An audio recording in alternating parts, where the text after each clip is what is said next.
Здравствуйте, Анна. Вы попросили у меня сделать расклад на пропажу попугая. Его зовут Тоня, и он пропал 9 мая. Вы написали, что он родился в марте этого года. Фотографий у вас нет. Вот, и он не чипирован. Вообще птиц можно чипировать, только там какой-то способ такой интересный. То ли им на лапку что-то привязывают, то ли чего, я не помню вот конкретно. Я знаю, что их можно обозначать, чтобы потом можно было найти это на будущее. Так, значит, вы написали, что он чисто желтый с белыми щечками, худенький. Ну, естественно, ему там было-то, получается, пару месяцев, как бы он еще, конечно, не разросся. Вот. И спросили, может быть, там он где-нибудь летает или живет у кого-нибудь, если он живой. Вот смотрите, у меня муж смотрел по ясновидению вашу ситуацию. Я вам честно скажу, что он не видит его живым. Вот. Я не говорю, что он прям абсолютно прав и так далее. То есть все люди ошибаются, тем более без фотографий, да. Ему через вас пришлось смотреть. Вот. И он сказал, что видит цифру 26. Вот, может быть, это 26-й дом, может, еще что-то. Может, это вам поможет, понимаете, 26. Еще он видел, что птичка от вас далековато находится. Но я хочу посмотреть на картах, потому что иногда такое бывает. Не все люди идеальные. Естественно, ясновидение — это такая штука, да, там можно ошибаться. Не Ванга мой муж там, да, и так далее. Но и я думаю, что у каждого были ошибки, вплоть до Ванги. Вот, а она вообще одна такая была. И мы сейчас проверим на картах, потому что, да, бывает предсказания по ясновидению, предсказания по картам расходятся. Вот, совершенно. Тем более, что нам нужно проанализировать эту ситуацию с вами. Ну, я всегда рассказываю честно то, что он видел. Обязательно, так надо. Потому что, ну, человек же надеется, да, человек там ждет, что... Ну, вы же ждете, что, может, найдете там его, да. И все равно нужно, ну, вам сказать, как есть, что вот он видел так. Хорошо, давайте посмотрим. Сейчас двинем 3 раза, что будто бы вы со мной, потому что я же вас энергетически сейчас чувствую. И мы посмотрим указания по картам на дне колоды. Двойка кубков. Хорошая карта. Высшие силы здесь расклад благословили. И говорят о том, что... Вот видите, кто-то крылатый, да, птичка? Птичка у нас тоже на связи, значит, она энергетической. Это не говорит ни о ее смерти, ни о жизни, да, его вернее, а просто, что энергосвязь наступила, что с этим все в порядке. Так, одной картой сначала жив или мертв. Сначала одну карту достаем. Это важно. Мы видим карту 8 мечей. По этой карте ваша птица жива и находится в клетке. То есть 100% карты Таро здесь считают, что птица у кого-то. Почему я так могу сказать? Потому что редко, очень редко 8 мечей показывает чью-то смерть. Но вот именно по этой карте, да, по первой, я бы определила, что птица находится у кого-то в клетке. Давайте достанем карты пояснения, что это значит, к чему это точно относится и к чему это точно не относится. Так мы проверяем уже информацию достоверно, да. Что, жива птичка все же или нет, да? К чему это точно относится? К тройке жезлов. К чему это точно не относится? К тузу мечей. Это значит, что птичка, карта подтверждает, птичка живая сейчас. Птичка живая. И эту птичку кто-то забрал. То есть уже вот так как-то ответили 100%. Хорошо. Давайте посмотрим, птичка от вас далеко или близко. Как мы это сделаем? Я объясню. Мы найдем вас. Вы у нас королева Пентаклей. И давайте обозначим картой нашу птичку. Ну, пусть она будет двойкой кубков, раз там у нас есть крылатый лев, во-первых, да. Можно было бы, конечно, девятку пентаклей сделать, но я вам честно говорю, что раз выпала первая карта двойка кубков, пусть лучше она будет, да, чем карта, которую мы уже потом сами решили выбрать. Там на карте есть крылатый лев, как птичка. Птичек в колоде много, но я решила, думаю, что лучше пусть это двойка кубков будет. Смотрите, чтобы определить, насколько близко или далеко к вам птичка, нужно найти вас и найти ее. По 3 карты мы выкладываем. Хорошо? И мы будем знать, насколько далеко друг от друга находитесь.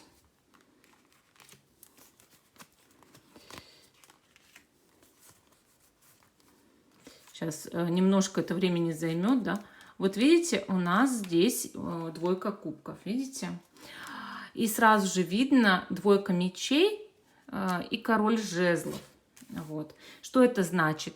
Это означает, что птичка у мужчины находится. То есть это уже видно здесь, да, что птичка находится у мужчины. Дальше, значит, листаем. То есть вот сейчас выпала птичка, да. Сейчас мы смотрим 1, 2, 3, 4, 5, 6, 7. Видите, 7. Это значит, что птичка далеко от вас. Далеко. То есть это у нас, ну, как сказать, седьмой дом, можно сказать. 7-й ряд, 7-й дом, 7 километров можно, да.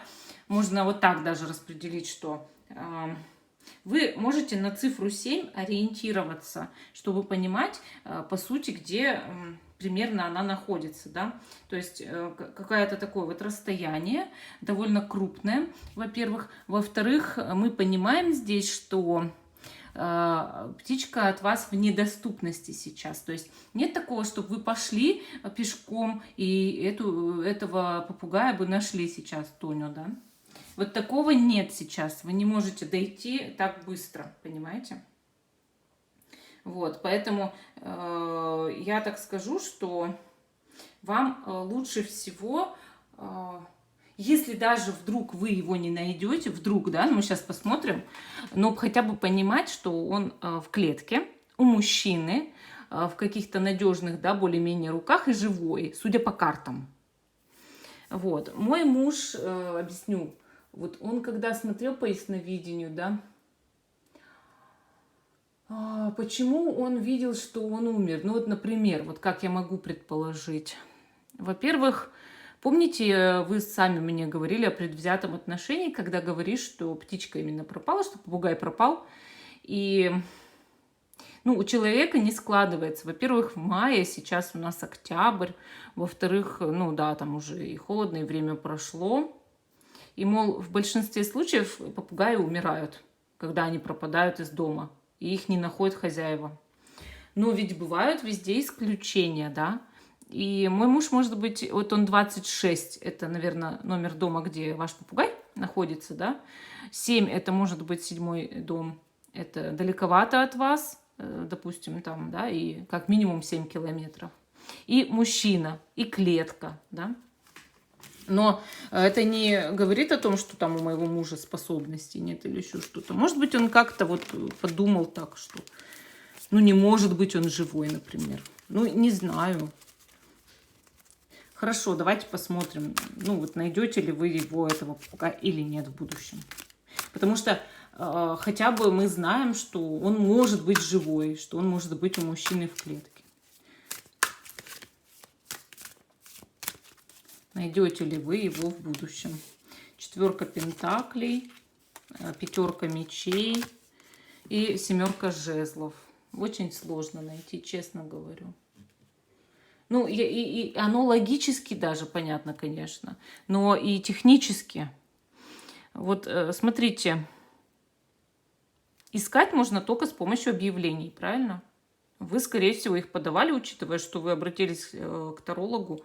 Вы, наверное, уже не раз и не два подавали эти объявления, правильно же? Ну, получается, что на объявление никто, наверное, не откликнулся. Но вы можете продолжать их подавать. Будут ли результаты от объявлений? Потому что здесь глухо, как в танке, честно говорю. Глухо, как в танке. Результаты от объявлений. Вам нужно куда-то поехать, чтобы эти объявления подавать. То есть выберите радиус 7 километров от дома, как минимум, а лучше до 27. С 7 до 27 примерно, да? И если вы будете раскидывать, расклеивать, продолжать объявление, жаль, что нет его фотографий. В объявлении нужно четко описать, как выглядит Тоня. Прям очень-очень четко описать. Прям вот досконально там пятнышки, щечки, как вы говорили. Может, что-то есть еще, клювики там, не знаю, глазки, лапки. Может, есть там где-то что-то, отличительная черта. Чем больше отличительных черт, тем быстрее вы можете его найти. Хотя пока карты на то, что вы его найдете, не показывают здесь. Они показывают, что нужно сделать с объявлениями, да? Куда-то поехать, чтобы их расклеивать. Что там, где вы там удобно расклеите, это бесполезно. Так, ладно, давайте посмотрим теперь, для чего вам дана эта ситуация. Мне бы вот это очень интересно было знать. Я думаю, что вам тоже. Опять 4 пентаклей. Смотрите, как интересно. Что делает персонаж на 4 пентаклей? Он держится за пентакль. Очень сильно держится. Ваша ситуация возникла, потому что вы проявили некоторую, ну, скорее всего, неосторожность, правильно? И учит вас эта ситуация осторожности. Ну, то есть тому, чтобы раз у вас что-то, кто-то где-то есть, неважно, деньги, телефон, родные, любимый человек, животные, в это нужно вцепляться и держаться. И это ваш опыт, настоящий опыт. Потому что, ну вот у меня тоже был такой опыт. Однажды был ужасный опыт, да нет, 2 раза даже. Когда я была очень маленькая, ну лет, может быть, 6-7, каким-то образом мой котенок, вот такой же точно, прям один в один, попал на балкон. Или потом он как-то еще перекинулся на подоконник. Мы жили на 5 этаже. И я его уже увидела, когда он висел на стене. Естественно, он на моих глазах упал. Все, котенку конец. С 5 этажа все, уже не выжить. Такому маленькому, да. Ну, я переживаю об этом всю жизнь. И еще у меня был еще ужасней случай с моим котом. У меня у ребенка была аллергия на кота. И уже не знали, что делать. И, в общем, так получилось, что я не выдержала просто. Вот знаете, со всех сторон меня клевали, очень сильно клевали. Ой, да ладно, что оправдываться, да? Я предала кота, отдала его. И получается, что я его подставила, да? Вот. И я на всю жизнь, я не ем мясо, я там за каждым животным слежу кардинально уже. Попадется ли в моем поле в гостях животное. Я никогда в жизни там лишних движений в его сторону не сделаю, такого, какое бы могло его обидеть. За Демидом я слежу, за своим мопсом, прям, знаете, очень досконально. И вот ваша карта говорит о том, чтобы досконально следить за тем, что или кто у тебя есть. И держаться за того, кого ты любишь или там что ты любишь. Вот. Животные, да, это наши, как сказать, дети.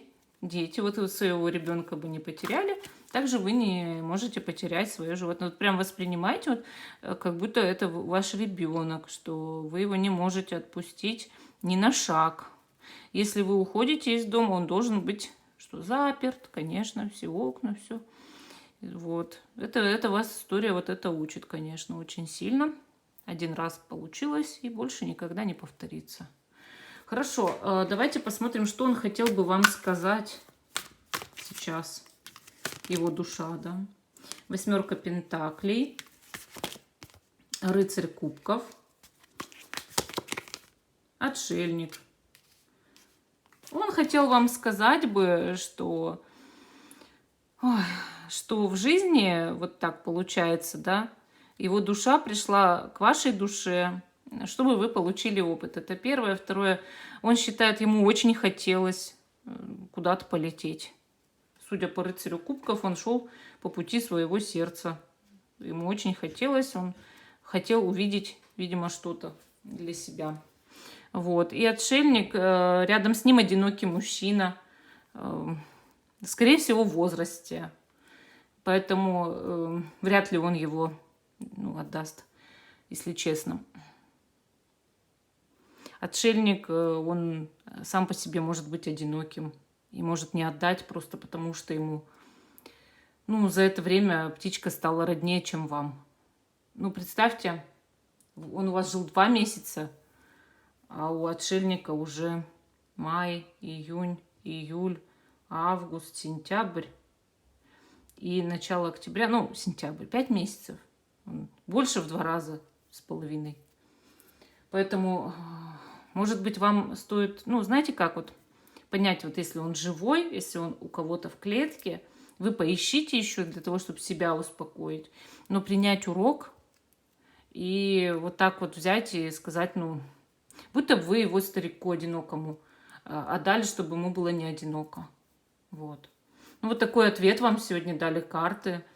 Если я на какие-то ваши вопросы не ответила, напишите.